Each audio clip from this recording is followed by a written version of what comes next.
Hi everybody, hope you're doing well. I just want to, one of the things that I get asked quite a bit is to explain what the tendering process is. So I just want to I just want to understand and explain the process. It's funny, when you get so immersed in a process, you don't often become analytical about the actual stages. So it's good. There's a couple of things I want to go through with you regarding it. The first thing is the multiple stages. There's 5 stages. There's pre-tender preparation, tender documents, go into tender, valuation and award, and contract signing. It looks lovely and linear, but the reality is it isn't. You may go to tender twice if you don't get what you want. You may find that some queries come back and you have to engage longer in this process. You may find that there's additional information needed due to change in legislations. I'm doing some projects at the moment that involve residential homes for people who are vulnerable, and that now involves Part M and Part L of the regulations, so that changed documents midstream. So this looks linear, but it's active, it's interwoven, interdependent, and symbiotic in nature. So just need to be aware of that. The first phase is who's involved: client, architect, QS, and engineer. It's the earlier QS gets involved, the more cost control, cost centered, cost mindfulness a project is. Drawing specifications, agreed finishes, bill of quantities. Once again, in truth, this is multi-phased, and the earlier quantity surveyor is involved, the better, plus the engineer. Because one of the gaps that you often see from cost plans to actual returning tenders is structural details. So, but you have to agree here, and you have to agree the feasibility at this stage. Otherwise, you're jumping head first into something you have no controllability over. So, drawing specifications, step 1, then construction drawings. 3Ds are really important, because they give you a really crystal clear plan of what you're going to do, how you're going to do it, and then the one thing that's slightly missing here is the QS actually putting figures in a cost plan, and I'm a big fan of cost plans, massive fan of them. So then agreeing finishes, specifications, the architect. And in reality, the QS has very little to do here, as the client and the architect go back and forward in this one, and then the QS may be brought in afterwards. Then what is the bill of quantities? A bill of quantities is a tabular form of all of the material specifications, sizes that are going to be used on site. And it's far better than a lump sum, because it may yield you a lump sum, but it could have 400 or 500 lines of specifications spelled out and quantities and units and rates. And that way it becomes the central hub of the whole project. I'm going to do a video on that actually, how a bill of quantities essentially turns into valuation documents, turns into variation control documents, turns into summary documents, then turns into the final account documents, and the traceability and interwoven of that is, to be honest with you, I think it's an awesome setup, really do. So then the review and sign off. QS does the bill of quantities. I really recommend you do a bill of quantities. I know we get paid for it, but otherwise you're coming into chaos and you don't know what you're pricing. You don't know what you're going to get back, and you don't know what format you're going to get it back, and then you're comparing apples against apples. And I once well, then you're not comparing apples against apples. Sorry about that.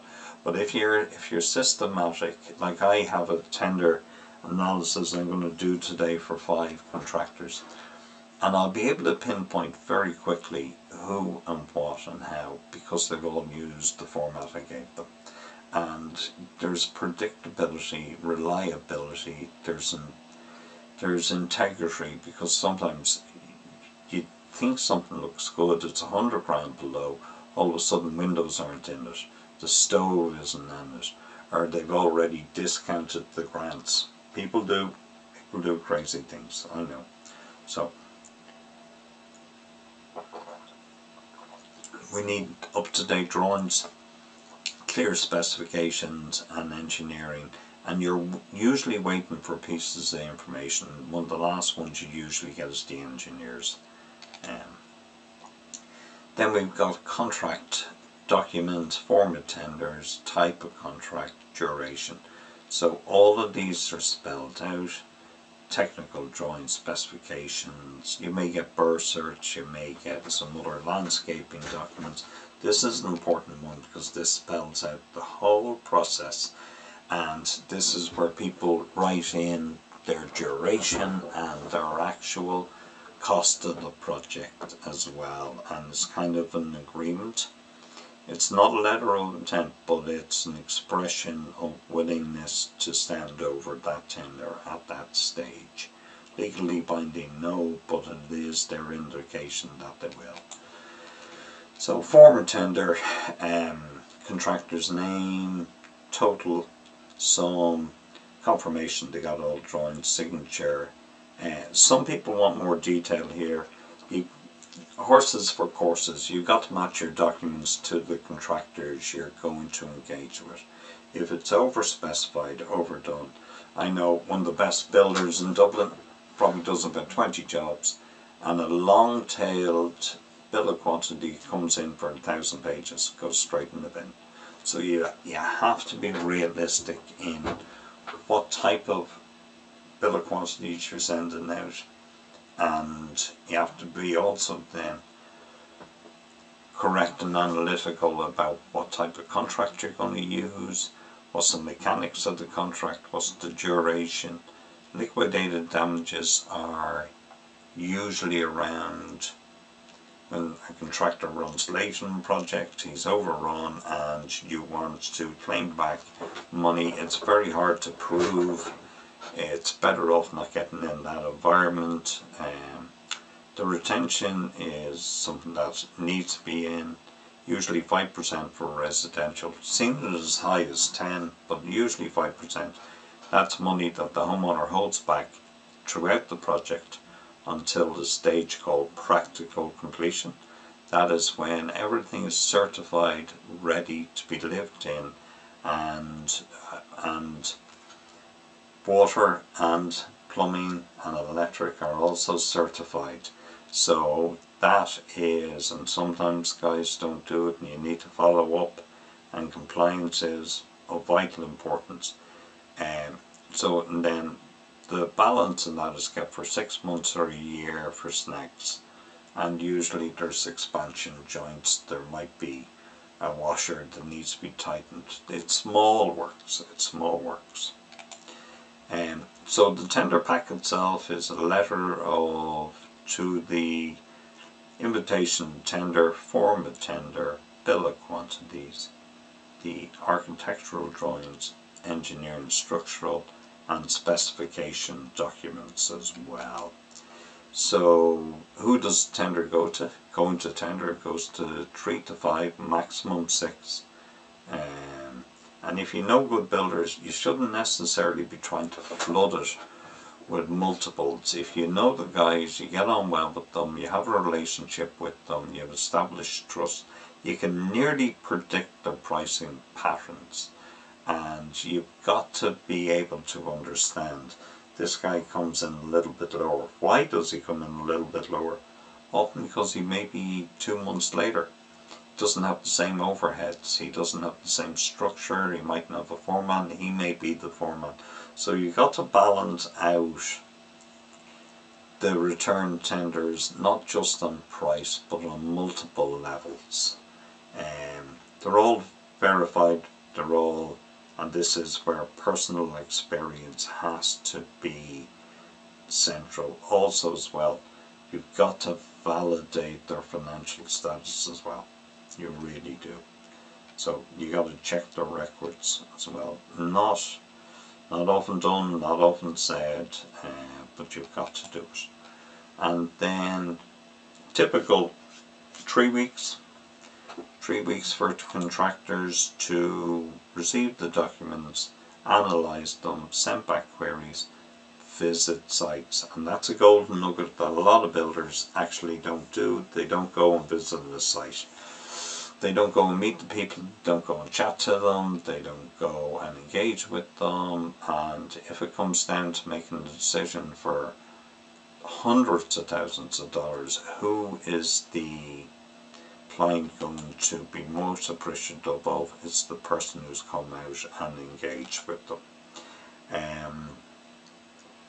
So then there's contractors' queries about layouts, about structures, about order, about sequence.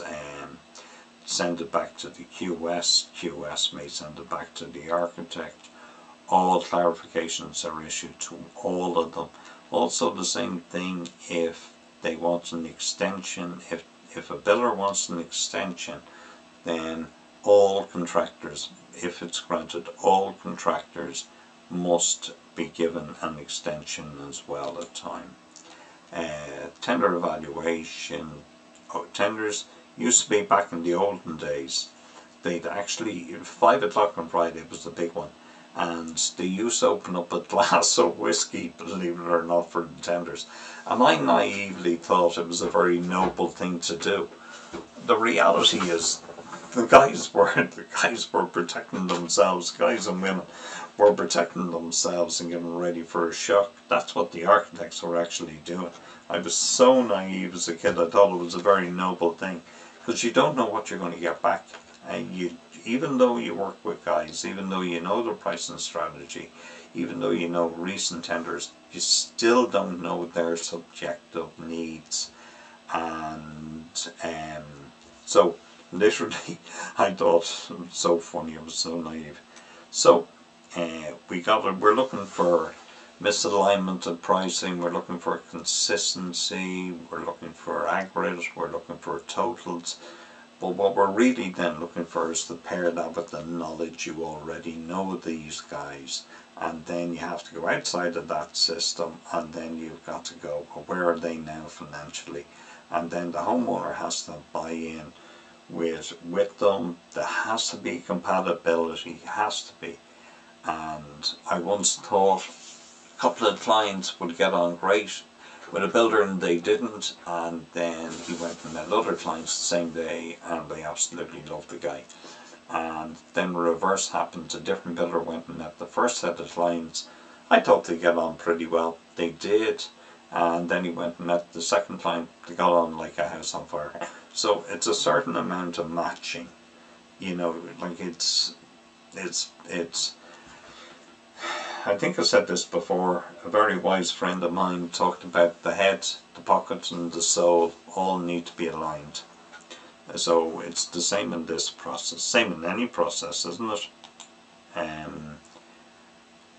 So tenders, reasons for re-tendering. If you didn't get the right price, bottom line, if you felt that and you have to be totally honest with you, some builders price neighbourhoods instead of projects. They price environments, they price what they perceive as potential income. There was that famous scene years ago on with Daniel the singer, and you got massive price increases. And that's what the contractors were doing, and it was totally outside of a very, very, very powerful and intelligent QS. Can't control those environments, and people were pricing the person and the environment rather than the project. So it does happen. So alignment needs to happen again. And sometimes builders will be strategic, and you can get a good price out of a builder because he wants to get into a neighbourhood.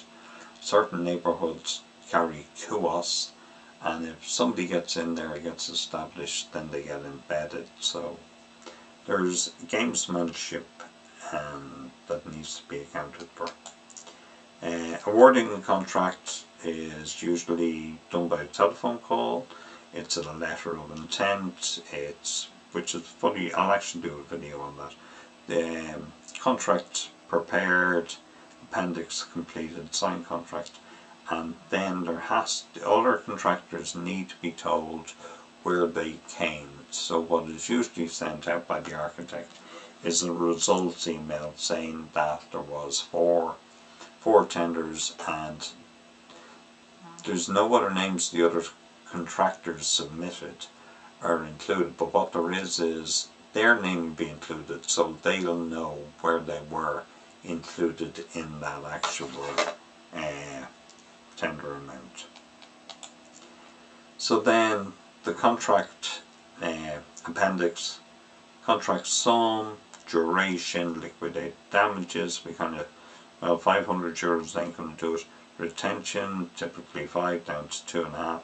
Defective liability period, which is related to the retention.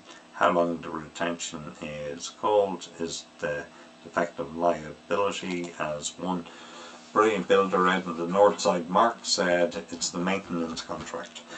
You know, that's how he described it. So that is usually 12 months, and then insurance, liabilities, minimum standards, all kind of things. So if I can help you with any of this, I know that's a lot, I know it's a bit dry, believe it or not, it is the most exciting part of construction in an awful lot of ways. It really is, and there's some great, it's fantastic to set a project off, to start to bring people's dreams and aspirations in, and to do it in a guided, safe, contained, holistic, holding manner, which in psychoanalytic terms, I guess, is good enough, which is what we got to do. So it's multifaceted, it's multi-layered, it's interwoven, it's dynamic, and it's a live system with cascades, and there is gatekeepers there, and there is process, and a lot of times people have been through this a lot of times to go through it. Thank you very much for sharing your time. If I can help at all, really appreciate it. Thanks guys, talk to you soon. Wish you all the best. Bye.